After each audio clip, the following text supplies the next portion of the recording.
Hello friends, radiology dreams में आपका स्वागत है।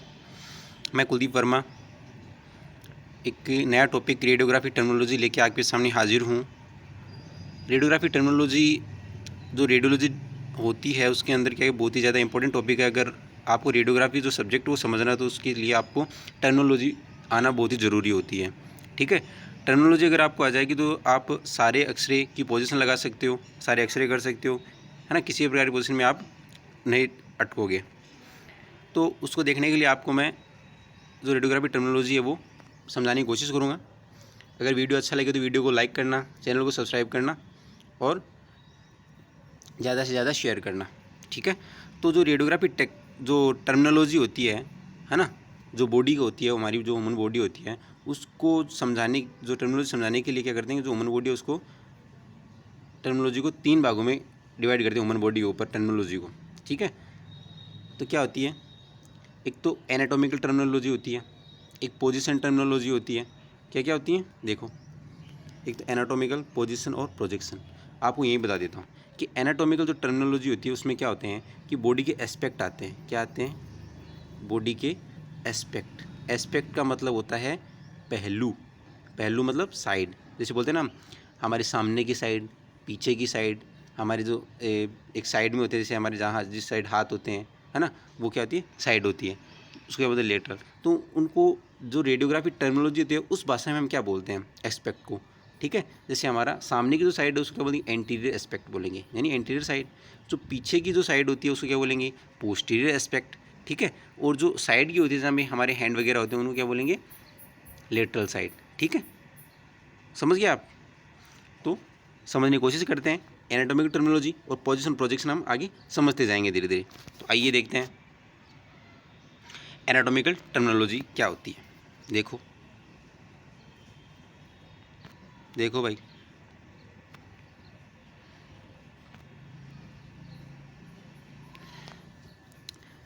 एंटीरियर एस्पेक्ट, जो पेशेंट के जो एस्पेक्ट होते हैं वो आते हैं एनाटॉमिकल टर्मिनोलॉजी में। ठीक है, एंटीरियर एस्पेक्ट पहले बताया गया है, तो आप पहले थ्योरी समझ लो, फिर आपको बता दूंगा। आप एक मतलब खड़े हो जाओ, जैसे आपको दिखाता हूँ एक डायग्राम बना के।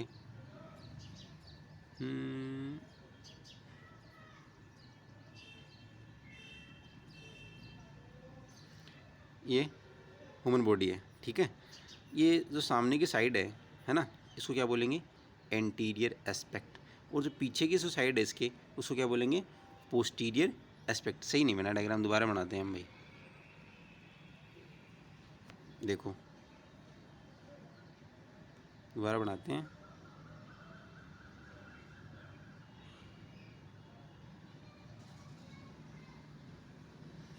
ये हमारी फ्रंट साइड है, ये हमारी बैक साइड है। ठीक है,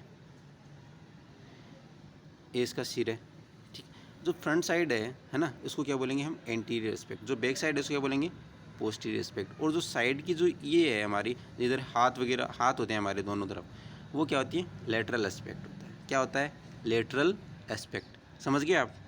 एक बार फिर से देखना, समझ में आ जाएगा, ज़्यादा कोई हार्ड है नहीं। तो हम थ्योरी समझते हैं। थ्योरी में क्या है देखो, कि the surface of the human body is viewed from the front. जो ह्यूमन बॉडी की जो सरफेस है, अगर वो हम सामने से देखें, यानी मैं देखूं आपको सामने से, तो आपका कौन सा एस्पेक्ट मैं देख रहा हूँ? एंटीरियर एस्पेक्ट देख रहा हूँ। और आप मेरा कौन सा एस्पेक्ट देख रहे हो? आप भी मेरा एंटीरियर एस्पेक्ट देख रहे हो। समझ गए आप मेरी बात?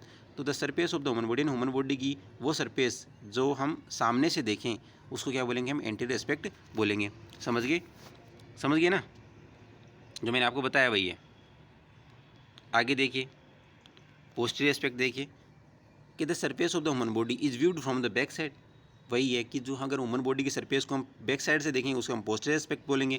लेटरल एस्पेक्ट क्या होता है कि refer the any view of the patient from the side is called lateral aspect. क्या बोला कि पेशेंट की उस साइड को रेफर करता है जिस साइड से हम देख रहे हैं। एक साइड से देख रहे हैं हम, मतलब हम देख रहे हैं उसकी राइट साइड से देख रहे हैं या फिर लेफ्ट साइड से देख रहे हैं, एक साइड से देख रहे हैं, है ना, तो वो क्या हो जाएगा? लेटरल एस्पेक्ट हो, यानी या तो राइट लेटरल या फिर लेफ्ट लेटरल, उसके बोलेंगे लेटरल एस्पेक्ट बोलेंगे। समझ गए आप मेरी बात को? समझ गए ना? या फिर डायग्राम बना के समझाऊँ? आप कमेंट बताना, अगर ना समझाए तो फिर से समझा देंगे हम। आगे देखिए, एक चीज़ और, मीडियल एस्पेक्ट। ये अच्छी बात है मीडियल एस्पेक्ट समझाता हूँ आपको क्या होता है मीडियल एस्पेक्ट। देखो छोटा सा डायग्राम बनाया मैंने, ये एक ह्यूमन बॉडी बनाई भाई, ये इसके हाथ बना दिए, डायग्राम अच्छे बनाए ना। ये देखो, ये पेशेंट को अगर बीच से निकालें हम, मतलब बीच से काटें, दो भागों में डिवाइड करें बराबर बराबर, तो ये तो इसका राइट साइड, ये इसका लेफ्ट साइड, ठीक है, समझ गए आप, राइट और लेफ्ट दो भागों में डिवाइड कर दिया। ये जो बीच से हम काट रहे हैं इसको क्या बोलेंगे हम, मिड लाइन बोलेंगे बॉडी की, यानी एमएसपी, मीडियल सेजेटल प्लेन। हम जो आगे पढ़ेंगे, जो पोजीशन टर्मिनोलॉजी होती है उसमें पढ़ेंगे हम क्या, प्लेन्स पढ़ेंगे, एमएसपी मतलब मिड सेजेटल प्लेन, कोरोनल प्लेन और स्क्वामस, सॉरी, है ना, प्लेन पढ़ेंगे आगे। अब देखो, तो बॉडी को दो भागों में डिवाइड किया मैंने, राइट और लेफ्ट, ठीक है, तो बराबर बराबर भागों में बांटेंगे तो ये होगी एमएसपी, यानी मिड सेजेटल प्लेन हो जाएगा अगर बराबर भागों में बांटा तो। और यदि मैं इसी बॉडी को कहाँ से काटूँ, यहाँ से काटूँ एक साइड से, तो ये बराबर भागों में नहीं बंटाना, नहीं बंटाना, तो ये क्या होगा, मीडियल एस्पेक्ट होगा बॉडी का। क्या होगा, मीडियल एस्पेक्ट। मीडियल का मतलब जो हमारी ह्यूमन बॉडी यानी बीच का भाग है उसके पास का जो हिस्सा होता है उसको हम बोलेंगे मीडियल एस्पेक्ट। समझ गए, एक बार फिर से देख लेना कि जो ह्यूमन बॉडी होती है उसको हम बीच से काटेंगे तो उसको होती है एमएसपी, यानी मिड सेजेटल प्लेन होता है, और मिड सेजेटल प्लेन के हम पास से हम कहीं से भी काट दें वो क्या होती है, एमएसपी होती, मीडियल एस्पेक्ट होता है। इधर भी से भी आप काट सकते हो लेकिन वो बराबर नहीं होना चाहिए। ये भी मिड सेजेटल प्लेन ही है, हम भी इसको भी मिडिल एस्पेक्ट भी बोल सकते हैं, कोई दिक्कत नहीं है, इसको भी बोल सकते हैं, है ना, लेकिन ये भी मिडिल एस्पेक्ट है, ये भी मिडिल एस्पेक्ट है, सारे हैं। लेकिन आगे अगर थोड़े और जुलेंगे ये लेटरल एस्पेक्ट हो जाएगा, ये भी लेटरल एस्पेक्ट हो जाएगा, ठीक है, समझ गए। लेटरल एस्पेक्ट और मिड सेजेटल प्लेन के जो बीच के हिस्से होते हैं उनको क्या बोलते हैं, मिडिल एस्पेक्ट बोलते हैं। ओके, आगे देखिए कर, refer to the side of a body part closest to the mid line is called medial aspect. जो मेरे बीच की लाइन सारी थी वो क्या थी, मिड लाइन, और उसके क्लोज जो बॉडी पार्ट होते हैं उसको हम क्या बोलते हैं, उसको रेफर करने के लिए मीडियल एस्पेक्ट बताते हैं कि ये मीडियल एस्पेक्ट है। Okay, the inner side of A limb, यानी जो लिम्ब की इनर साइड होती है वो क्या होता है, मीडियल एस्पेक्ट होता है, ठीक है। लिम्ब समझ रहे हो आप, लिम्ब क्या होते हैं बताऊँ, देखो भाई, ये हैंड है, ये जो है लिम्ब है, हैंड की उसको लिम्ब बोल सकते हैं आप, ये इसकी लेटरल साइड, ये इसकी मीडियल साइड। हैंड की अगर बात करूँ मैं तो हैंड की ये क्या है, मीडियल साइड है, मीडियल एस्पेक्ट, और ये बाहर का लेटरल एस्पेक्ट है। समझ गए आप, आगे और समझ में आ जाएगा, ध्यान से आगे पढ़ते जाओ, समझते जाओ, समझ में आ जाएगा। ये थे एस्पेक्ट थे ह्यूमन बॉडी के, कौन कौन से थे भाई, anterior aspect, posterior aspect, medial aspect और लेटरल एस्पेक्ट। ओके, अब देखते हैं हम पोजीशन टर्मिनोलॉजी। एनाटॉमिकल टर्मिनोलॉजी में क्या थे, बॉडी के एस्पेक्ट थे, एस्पेक्ट यानी साइड थी, कोई कौन कौन सी साइड हो सकती हैं, और भी होती हैं ऊपर, जैसे सुपीरियर, इन्फीरियर, वो इसमें हम पोजीशन में पढ़ेंगे, ठीक है ना। एस्पेक्ट तो यही होता है। अब देखो प्लेन्स कौन कौन से होते हैं भाई, ठीक है। प्लेन्स ह्यूमन बॉडी के जो प्लेन होते हैं वो हम आपको बताने की कोशिश करते हैं। डायग्राम देखिए आप एक बार, ये डायग्राम ह्यूमन बॉडी का डायग्राम बनाया हुआ है, और इसमें क्या है कि जो बीच की जो लाइन है आपको दिख रही होगी, क्या है, बीच की जो लाइन ये दिख रही है आपको, ये क्या है, एमएसपी जो मैंने बनाई थी, मिडिल सेजेटल प्लेन, जो क्या करती है ह्यूमन बॉडी को इक्वल भागों में डिवाइड करती है, राइट और लेफ्ट में, उसको क्या बोलते हैं हम, एमएसपी बोलते हैं, मिड सेजेटल प्लेन बोलते हैं। और अगर वही भाग जो दो भागों में डिवाइड तो करे ह्यूमन बॉडी को, लेकिन वो भाग दोनों बराबर ना हो, यानी राइट और लेफ्ट दोनों बराबर नहीं है, लेकिन दो भागों में डिवाइड कर रही है राइट और लेफ्ट में, वो क्या होता है, पैरा सेजेटल प्लेन होता है, जो कि इक्वल नहीं होते हैं दोनों भाग, ठीक है। आगे देखिए एक प्लेन और होता है कोरोनल प्लेन, क्या होता है, कोरोनल प्लेन। अब इसमें क्या है, डायग्राम में ये देखो, ये इस तरीके से हिस्सा काट रखा है, क्या कर रखा है, इस तरीके से हिस्सा काट रखा है। देखो कि अगर कोई आदमी आपके सामने खड़ा है और आप उसको साइड से काट रहे हो, साइड से काट रहे हो मतलब उसका आगे का हिस्सा अलग कर रहे हो, यानी फ्रंट साइड और बैक साइड दोनों अलग अलग हो रहे हैं, यानी इस तरीके से काटोगे आप पेशेंट को कि उसके फ्रंट और बैक दोनों अलग अलग हो रहे हैं। देखो एक बार दिखाता हूँ छोटा सा डायग्राम बना के, अगर समझ में आ जाए तो, ऐसे नहीं,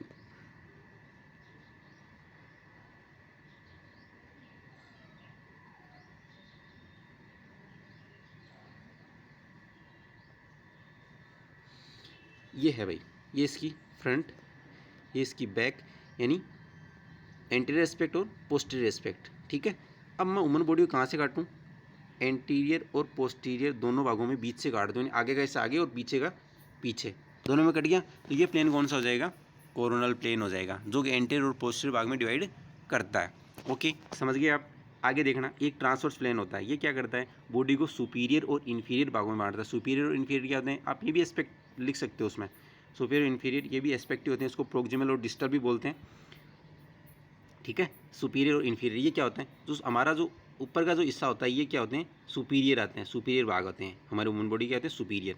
और जो ये हिस्से होते हैं लिम्ब वगैरह कमर से नीचे के क्या होते हैं, इन्फीरियर में आते हैं। क्या आते हैं, इन्फीरियर, इन्फीरियर नीचे का हिस्सा। समझ गए आप। तो सुपीरियर भाग और इन्फीरियर भाग दो भागों में ह्यूमन बॉडी को डिवाइड करें, उसको वो कौन सा प्लेन होता है, ट्रांसवर्स प्लेन होता है। ठीक है, उसको हम एक्सियल प्लेन भी बोलते हैं। ये थे पोजीशन टर्मिनोलॉजी में प्लेन। समझ गए आप। आगे देखते हैं कि वही थ्योरी पढ़ेंगे हम आगे, जो हमने समझी है वो थ्योरी पढ़ेंगे कि क्या लिखा। देखो, 3 planes of the human body, क्या बोल रहे हैं भाई साहब कि 3 planes of the human body are use for description of position in plane. Plane spelling गलत है, कि ह्यूमन बॉडी में 3 प्लेन होते हैं, किस लिए, पोजीशन होती है उसको समझाने के लिए, वर्णित करने के लिए भाई। ओके, कौन कौन से, फिल्मिंग इमेज,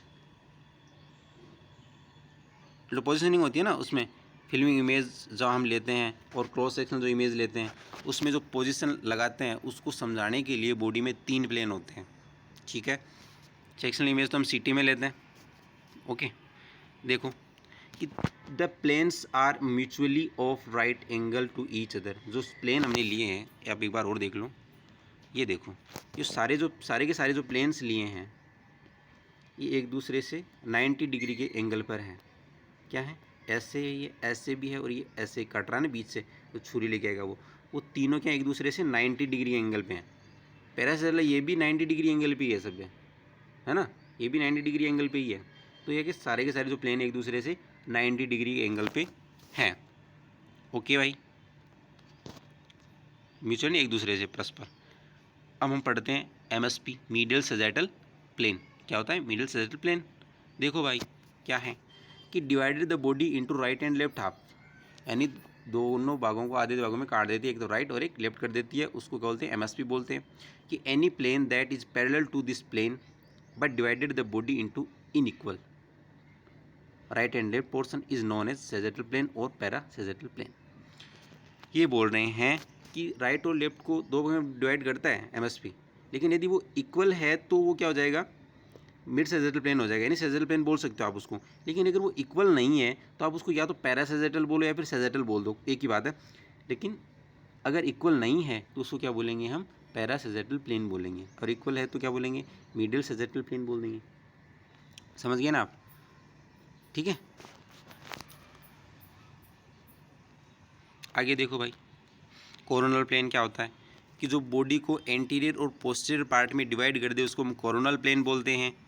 ठीक है, ट्रांसवर्स प्लेन देख लीजिए कि जो बॉडी को सुपीरियर और इन्फीरियर भाग में डिवाइड कर दे उसको हम ट्रांसवर्स या फिर एक्सियल प्लेन बोलते हैं। कोई दिक्कत थोड़ी है, कोई दिक्कत नहीं है ना। अब क्या बोल रहा है कि जो हम पोजीशन लगाते हैं पेशेंट की, वो वेरियस प्रोजेक्शन के लिए किस तरह की हम पोजीशन लगा सकते हैं। जैसे पेशेंट को हम खड़ा कर रहे हैं, पेशेंट को लेटा रहे हैं, पेशेंट को उल्टा लेटा रहे हैं या फिर सुल्टा लेटा रहे हैं, या फिर एक साइड से लेटा रहे हैं, या फिर पेशेंट को आधा बिठा के आधा लेटा रखा है।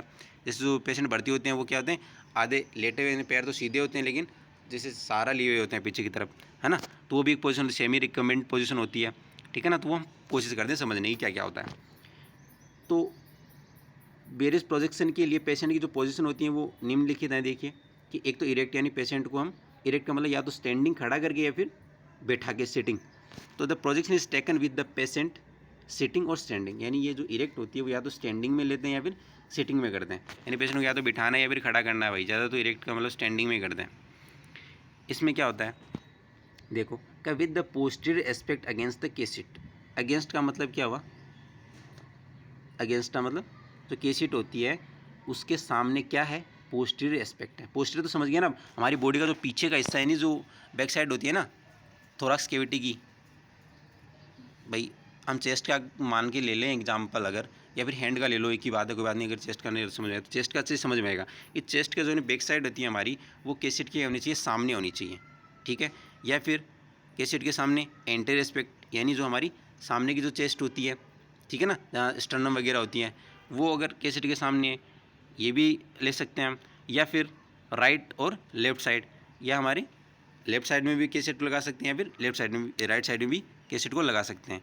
ये इरेक्ट और स्टैंडिंग की बात थी, ठीक है। इरेक्ट और स्टैंडिंग की बात थी कि अगर हम चेस्ट के एक्सरे करते हैं तो जो कैसेट है वो या तो हम पोस्टीरियर एस्पेक्ट के सामने मतलब लगाएंगे, या फिर एंटीरियर एस्पेक्ट लगाएंगे, या फिर हमें राइट या लेफ्ट साइड में लगाएंगे। ये थी इरेक्ट। आगे डेक्यूबिटस। डेक्यूबिटस का मतलब क्या होता है कि जो पेशेंट होता है वो क्रिटिकल कंडीशन में है, वो खड़ा नहीं हो सकता, उसको हमको लेटा के ही एक्सरे करना है, यानी लाइंग पोजीशन करनी है। तो the patient is lying down, यानी उसको लेटाना है, ठीक है, टेबल पे। द पेशेंट में B lying in any of the following position. क्या होता है कि हम निम्नलिखित पोजीशन में उसको लेटा सकते हैं भाई, ठीक है। या तो लेटा उसको सुपाइन। सुपाइन को क्या बोलते हैं हम? डोर्सल डेक्यूबिटस। डोर्सल डेक्यूबिटस, डोर्सल जो होता है हमारा पीछे का जो हिस्सा होता है ना, जो थोरास कैविटी या फिर जो हमारा पीछे होता है, उसको क्या बोलते हैं हम? डोर्सल डेक्यूबिटस बोलते हैं। डोर्सल स्पाइन भी होती है, ठीक है।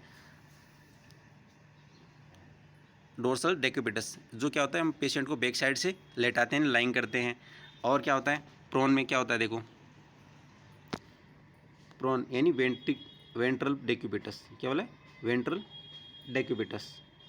प्रोन में पेशेंट को क्या करना है? उल्टा लेटाना है, यानी जो फेस है वो डाउन करना है, फेस नीचे करके लेटाना, उसको बोलते हैं वेंट्रल डेक्यूबिटस बोलेंगे। फिर लेटरल डेक्यूबिटस। लेटरल डेक्यूबिटस से राइट और लेफ्ट साइड होती हैं, उन दोनों साइड से उसको क्या करना है? लेटाना है। तो लेटरल डेक्यूबिटस राइट और लेफ्ट साइड होती हैं, लाइंग ऑन द साइड, एक साइड से लेटाना है, या तो आप राइट साइड से लेटा दो या फिर लेफ्ट साइड से लेटा दो, वो भी दोनों डेक्यूबिटस, उसको बोलते हैं लेटरल डेक्यूबिटस। समझ गए आप? सुपाइन का मतलब सीधे से होते हैं हम, जैसे चारपाई पे सोते हैं, हमारा फेस ऊपर होता है पंखे की तरफ, और जो हमारी जो थोराक्स कैविटी है वो नीचे चारपाई पे जो टच होती है उसको बोलते हैं सुपाइन। और जो प्रोन होते हैं हम उल्टा सोते हैं ना, मूंदे बोलते हैं ना, मूंदा सो गया, उसको बोलते हैं प्रोन पोजीशन, है उसको वेंट्रल डेक्यूबिटस बोलेंगे। और जो लेटरल डेक्यूबिटस होती है उसमें क्या होता है? एक साइड टच करके सोना, या तो राइट लेट टच कर लो या फिर लेफ्ट टच कर लो।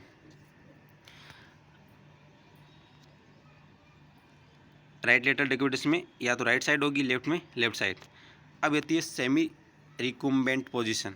सेमी रिकुम्बेंट पोजीशन क्या होता है कि जो पेशेंट होता है वो क्रिटिकल कंडीशन में होता है, वो तो ना तो बैठ सकता है सही ढंग से और ना लेट सकता है, तो उसको पैर है वो सीधे करके और पीछे की तरफ सहारा देके उसको बैठा देते हैं, उसको पोजीशन को बोलते हैं सेमी रिकम्बेंट पोजीशन, ठीक है।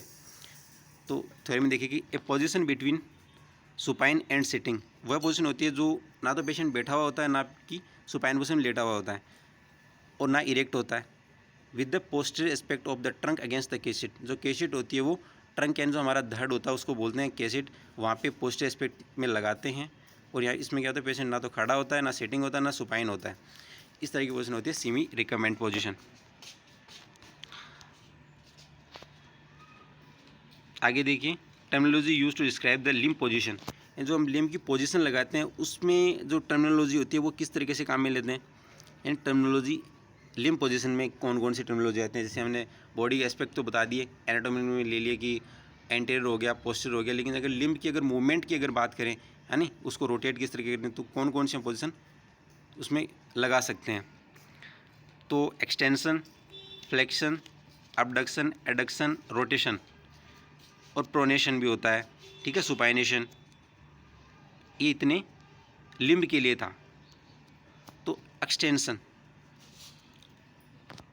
एक्सटेंशन में क्या होता है कि जो हमारी बॉडी के जॉइंट होता है, जैसे कि आप एल्बो जॉइंट का एग्जांपल ले लो, कि एल्बो जॉइंट का जो बीच का जो एंगल होता है, अगर वो इंक्रीज़ हो रहा है, आप इस तरह की मूवमेंट करो एल्बो जॉइंट में कि आप पहले हैंड को सीधा करो, जिससे एंगल है वो इंक्रीज़ होगा। अगर आप हैंड को अगर अपने बॉडी के पास में लाओगे रोटेट करके, है ना, तो क्या होगा? एंगल डिक्रीज़ होगा। एक्सटेंशन का मतलब देखो,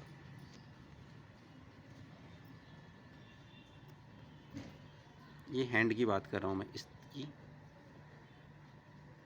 ये एल्बो जॉइंट है, क्या है? एल्बो जॉइंट, और ये एंगल है, ठीक है, ये एंगल है बीच का। अगर ये एंगल मैंने हाथ को मोड़ रखा है, एंगल कम हो रहा है धीरे धीरे, तो ये क्या होगा? फ्लेक्शन, इसको क्या बोलेंगे हम, फ्लेक्शन। और यही एंगल यदि इस हाथ को मैं यहाँ ले जाऊँ, सीधा कर दूँ, है ना, तो एंगल क्या होगा, इंक्रीज होगा, एंगल बढ़ जाएगा, हाथ के बीच का जो एंगल है वो बढ़ जाएगा। इससे क्या बोलेंगे हम, एक्सटेंशन बोलेंगे। समझ गए,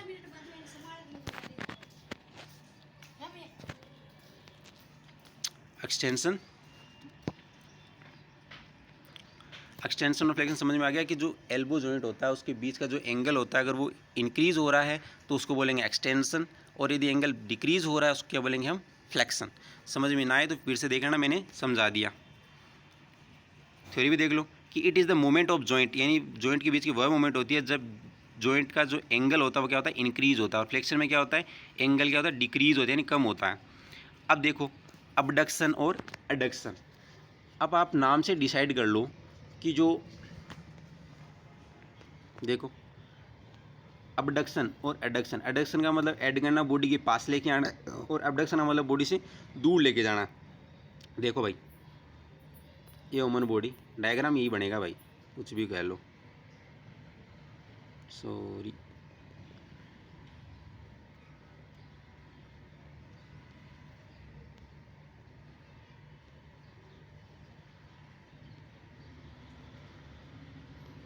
भाई ये हाथ है, ठीक है, ये हाथ है, और इस हाथ को मैं यहाँ दूर था, ये हाथ, सॉरी,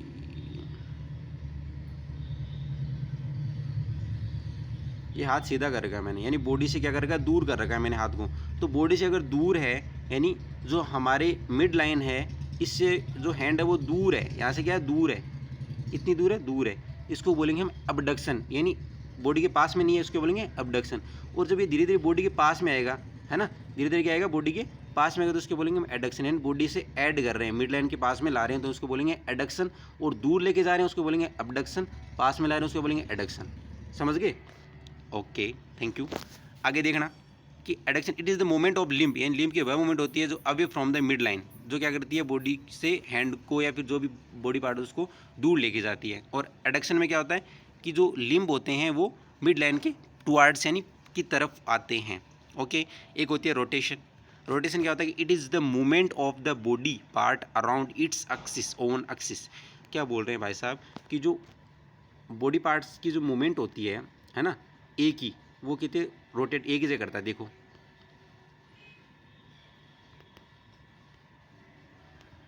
अब ये हैंड है, अब ये हैंड इधर से ऐसे घूमेगा, अब खड़ा करो हाथ को, ऐसे घुमाते रहो एक ही जगह, अपनी एक्सिस पे घूमता रहेगा ना, इसको बोलते हैं हम रोटेशन।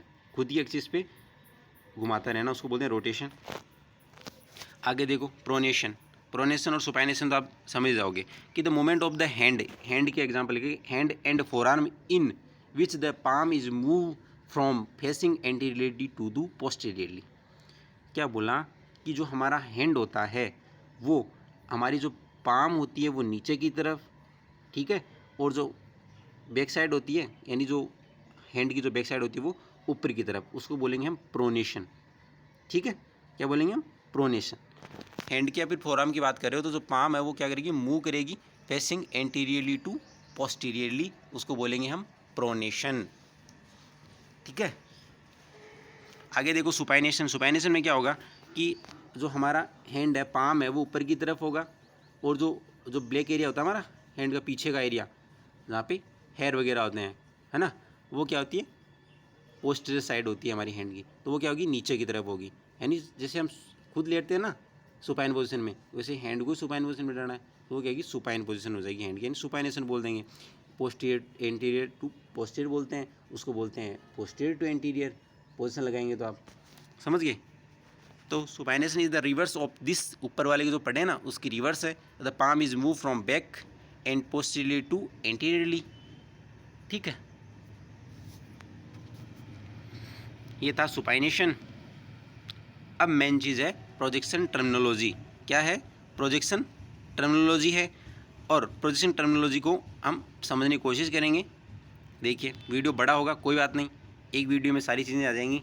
अगर आप ध्यान से देखोगे तो आपको फिर रेडियोग्राफी में किसी प्रकार की कोई दिक्कत नहीं होगी। प्रोजेक्शन टर्मिनोलॉजी सबसे ज़्यादा इंपॉर्टेंट यही है, यही अगर समझ में आ जाएगी, क्योंकि पीछे के अगर सारी समझ में आए तो ये समझ में आ जाएगी, और पीछे के अगर कुछ भी नहीं समझ में आया तो ये भी समझ में नहीं आएगी। मैंने इतनी देर पढ़ाया ना 24-25 मिनट, वो आप सारा पीछे का एक बार कवर कर लेना, फिर सारे का समझ में आ जाएगा। तो प्रोजेक्शन टर्मिनोलॉजी क्या होता है कि a projection is described by the direction of the central ray relative to aspect and planes of the body. भाई साहब ने बड़ी सारी बात बोली, क्या बोला कि देखो ये ह्यूमन बॉडी है भाई, ह्यूमन बॉडी बना दी मैंने एक, और ये क्या लगा दी मैंने, कैसेट लगा दी, कैसेट लगा दी, इमेज रिसेप्टर लगा दिया जो भी है, और यहाँ से लगा दी मैंने एक्सरे ट्यूब। आ रही है एक्सरे ट्यूब, समझ रहे हो? देखिए भाई प्रोजेक्शन जो टर्मिनोलॉजी है वो एक बार पीछे डायग्राम बनाता हूँ मैं। ये हमारी क्या है, कैसेट, ठीक है, और ये ह्यूमन बॉडी है, ठीक है, ह्यूमन बॉडी डायग्राम बनाते हैं अच्छा सा। ये ह्यूमन बॉडी है और एक साइड से लेटी हुई है ना, डेक्यूबिटस पोजीशन मान लो भाई। ये हमारी एक्सरे ट्यूब है, ठीक है, यहाँ से आएगी सेंट्रल रे, ठीक है, ये सेंट्रल रे है, बॉडी से गुजरेगी और जाएगी कहाँ पे, कैसेट पे, और इमेज बनाएगी भाई। तो ये बोल रहे कि प्रोजेक्शन टर्मिनोलॉजी किस प्रकार होती है कि प्रोजेक्शन वो डिस्क्राइब होती है by the direction of central ray, central ray की डायरेक्शन, और जो कहाँ से गुजरती है, aspect and planes of the body. ये जैसे मान लो कि बॉडी की पोस्टीरियर एस्पेक्ट थी और ये एंटीरियर एस्पेक्ट थी, और ये प्लेन्स कौन सा था, एमएसपी थी, ठीक है, एमएसपी से कौन से एंगल पे गुजरेगी, और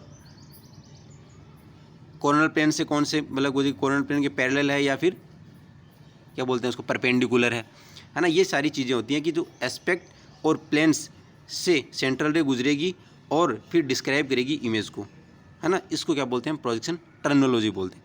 कहने का मतलब भाई सेंट्रल रे बॉडी से गुजर के एस्पेक्ट, जिन एस्पेक्ट और प्लेन्स से गुजर के और फिर इमेज बनाती है, उसको हम बोलेंगे प्रोजेक्शन टर्मिनोलॉजी।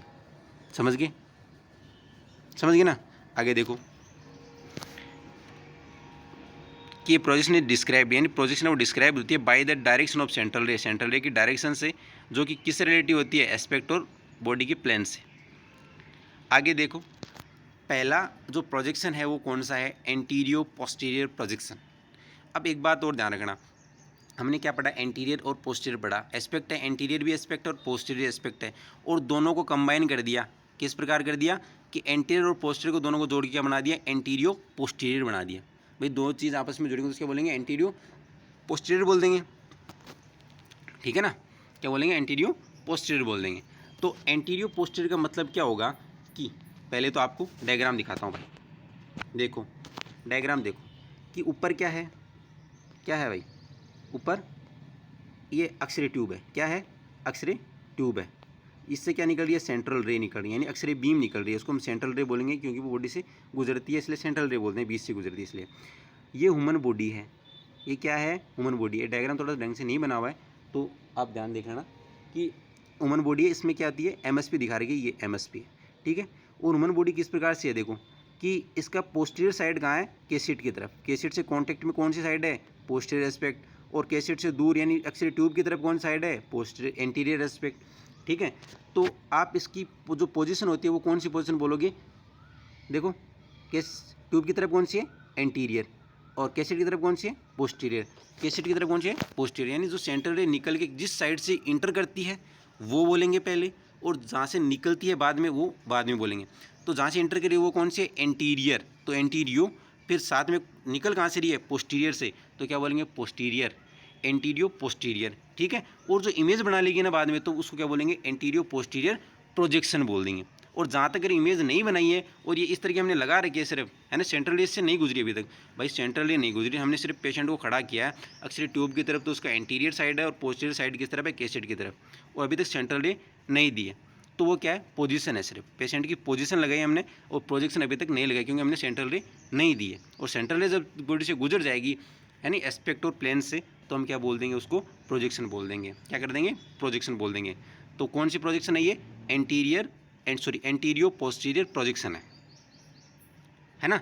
एक बार फिर से देख लेना कि जो एंटीरियर साइड है वो ट्यूब की तरफ है, पोस्टीरियर साइड है वो कैसेट से कॉन्टेक्ट है, और जो सेंट्रल रे है वो कहाँ से गुजर रही है, एमएसपी से गुजर रही है, ठीक है। एमएसपी से गुजर रही है तो एमएसपी की क्या हो जाएगी, वो एमएसपी की क्या हो जाएगी, क्या हो जाएगी, एमएसपी के पैरेलल हो जाएगी, ठीक है।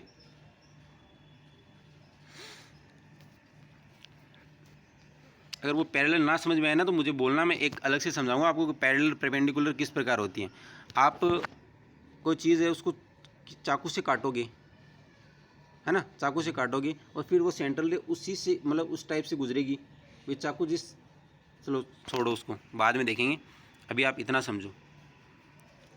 चलो बताता हूँ भाई, ये ह्यूमन बॉडी, ये ह्यूमन बॉडी, ठीक है। मैंने पेशेंट को काटा यहाँ से, और जो मेरी फिंगर चली है चाकू कट, मतलब चाकू मेरे हाथ में इस तरीके से काट रहा हूँ मैं, ठीक है, काट रहा हूँ। और सेंट्रल रे भी कैसे आ रही है, यहीं से आ रही है ऊपर से, ये सीधी आ रही है ना सेंट्रल, जैसे आप खुद फिंगर लगे तो ये सेंट्रल सीधी आ रही है। और चाकू भी ऐसे चल रहा था ऊपर, भाई चाकू मेरे हाथ में, चाकू ऐसे चल रहा है और सेंट्रल रे भी उसी तरफ आ रही है, तो दोनों एक दूसरे के पैरेलल हुए कि नहीं हुए, हो गए ना, यही होता है। आगे देखो भाई, ये था एंटीरियर पोस्टीरियर प्रोजेक्शन था, समझ लेते हैं। The central ray incident on the anterior aspect, जो सेंट्रल रे है वो इंसिडेंट यानी आती है एंटीरियर एस्पेक्ट पे और पासेज अलोंग और गुजरती है parallel to the MSP, MSP के पैरेलल यानी समानांतर, and emerge from the posterior aspect, और पोस्टीरियर एस्पेक्ट जो बॉडी का होता है उससे इमर्ज होती है यानी निकल जाती है। ये होती है एंटीरियर पोस्टीरियर प्रोजेक्शन, कोई दिक्कत थोड़ी है, नहीं है।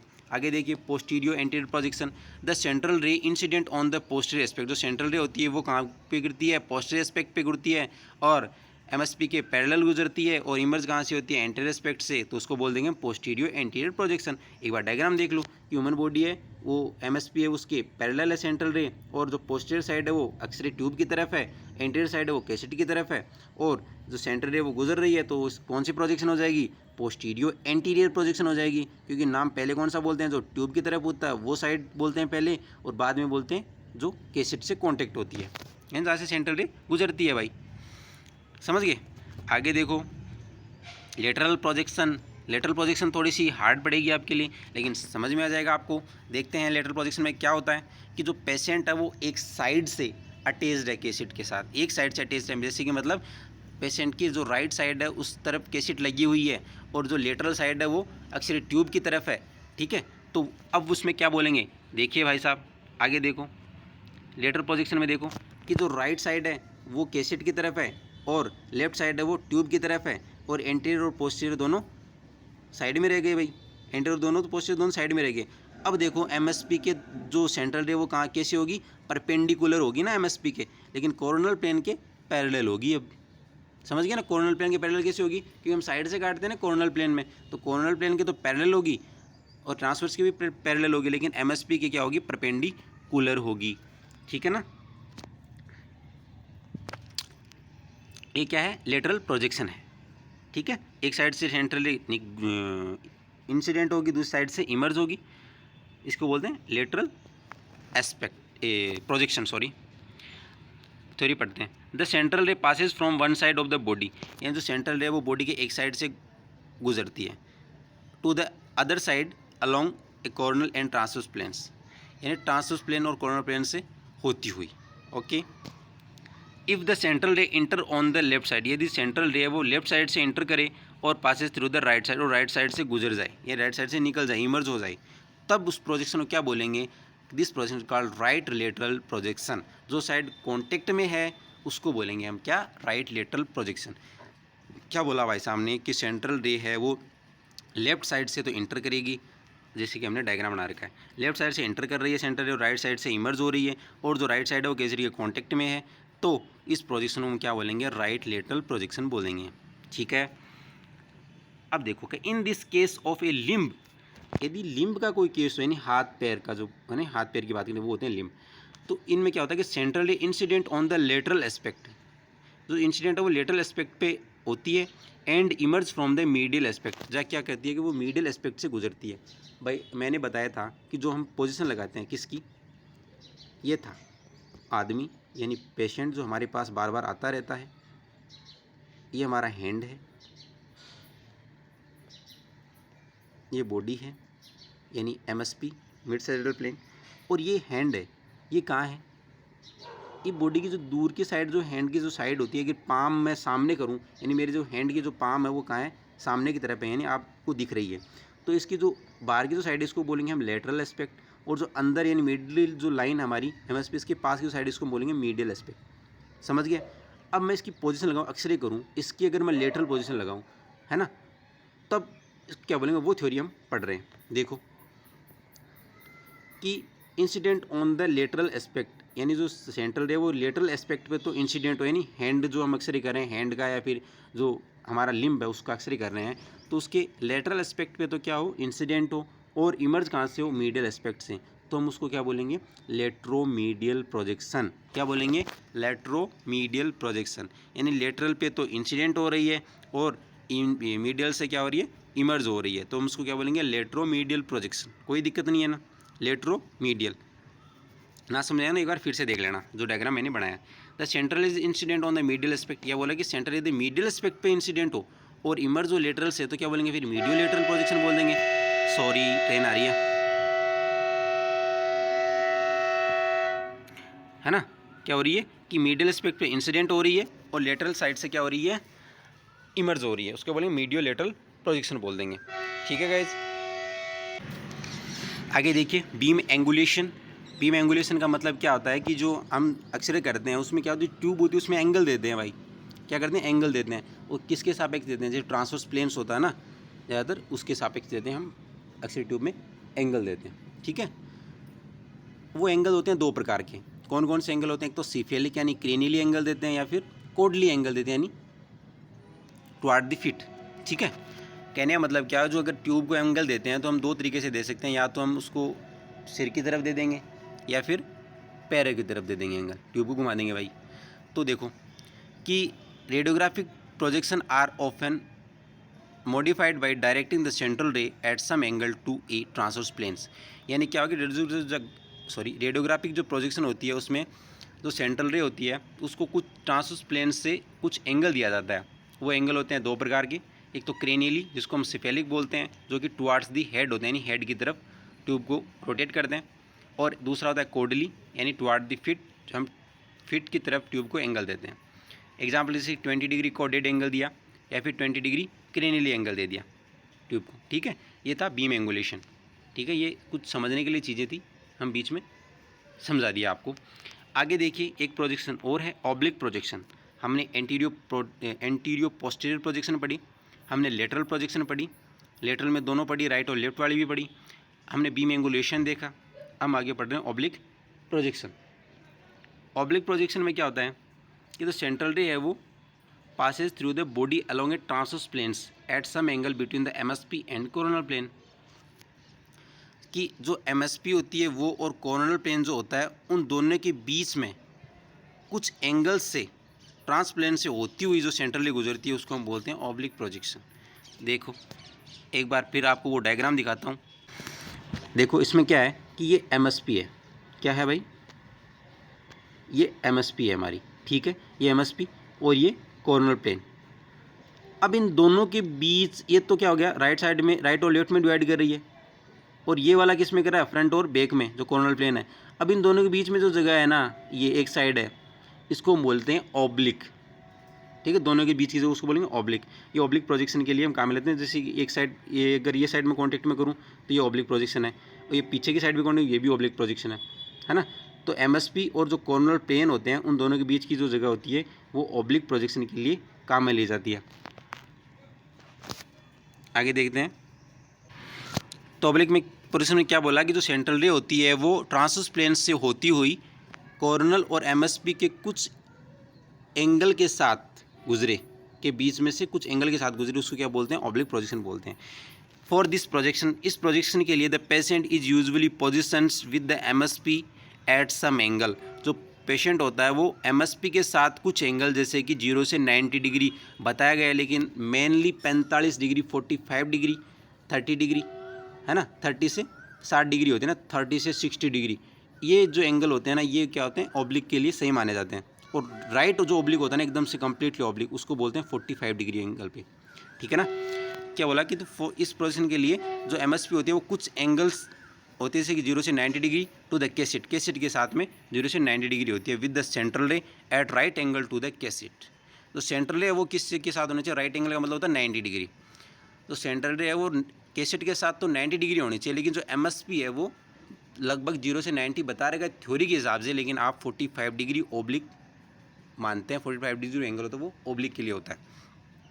तो क्या बोल रहा है भाई साहब कि जो MSP होती है वो कुछ एंगल यानी 45 डिग्री मान लिया वो होती है, ठीक है, कैसेट के साथ, लेकिन जो सेंट्रली होती है वो 90 डिग्री होनी चाहिए कैसेट के साथ। ये होती है ऑब्लिक पोजीशन। आप एक बार देख लो कि एंटीरियर ऑब्लिक क्या होता है। एंटीरियर ऑब्लिक क्या होता है, देखो कि ये सेंट्रल रे आ रही है ऊपर से, ये क्या है, सेंट्रल रे, ठीक है, अक्सर ट्यूब है, सेंट्रल रे आ रही है, ये पेशेंट है, पेशेंट की MSP है, ठीक है ना, पेशेंट एक साइड से करवट लेके लेटा हुआ है, ये इधर से राइट लेफ्ट साइड है, यानी कैसेट के साइड में, ये जो जहाँ पे लेटा हुआ वो लेफ्ट साइड है, ऊपर की तरफ राइट साइड है, ये है एंटीरियर साइड यानी एंटीरियर एस्पेक्ट, ये पोस्टीरियर एस्पेक्ट।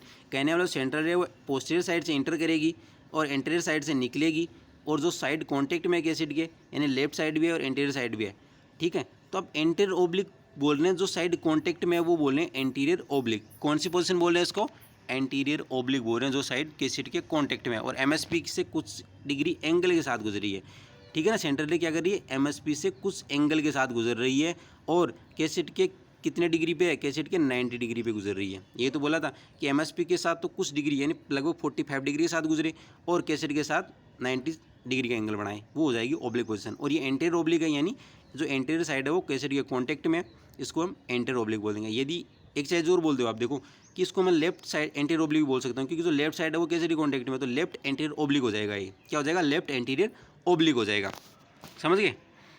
आगे देखो भाई कि the central ray enter the posterior aspect. अब इसमें बात देखो, यदि सेंट्रल रे वो पोस्टीरियर एस्पेक्ट से इंटर कर रही है और अलोंग ट्रांसवर्स प्लेन से होते हुए कुछ एंगल टू द MSP के साथ कुछ एंगल बनाते हुए और एंटीरियर एस्पेक्ट से इमर्ज हो रही है, इस प्रोजेक्शन क्या बोलेंगे हम, एंटीरियर ऑब्लिक बोलेंगे।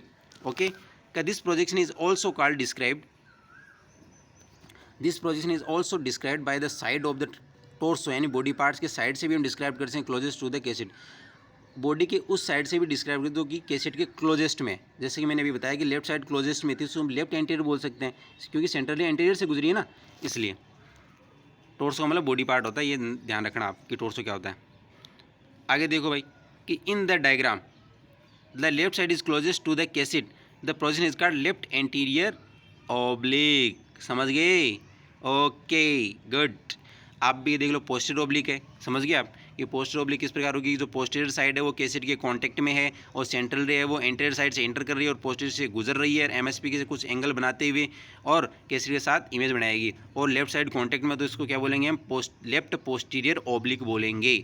ओके, आप थ्योरी पढ़ते जाना, देखते जाना, कोई दिक्कत नहीं है, कोई दिक्कत हो आप कमेंट में पूछ लेना, ठीक है।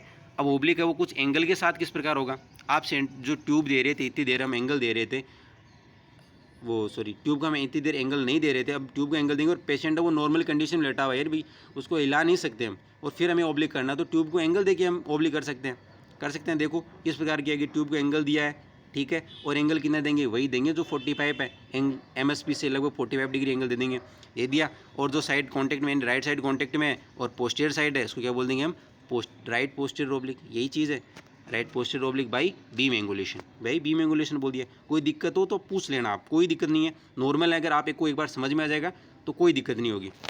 आगे देखो कि लेटरल ओब्लिक किस प्रकार होता है। लेटरल ओब्लिक ये कि पेशेंट को तो लेटरल लेफ्ट साइड मतलब एक साइड से लेना चाहिए, राइट साइड से मैं लेटा दिया या फिर लेफ्ट साइड से लेटा दिया, एक साइड से लेटा देंगे, ठीक है।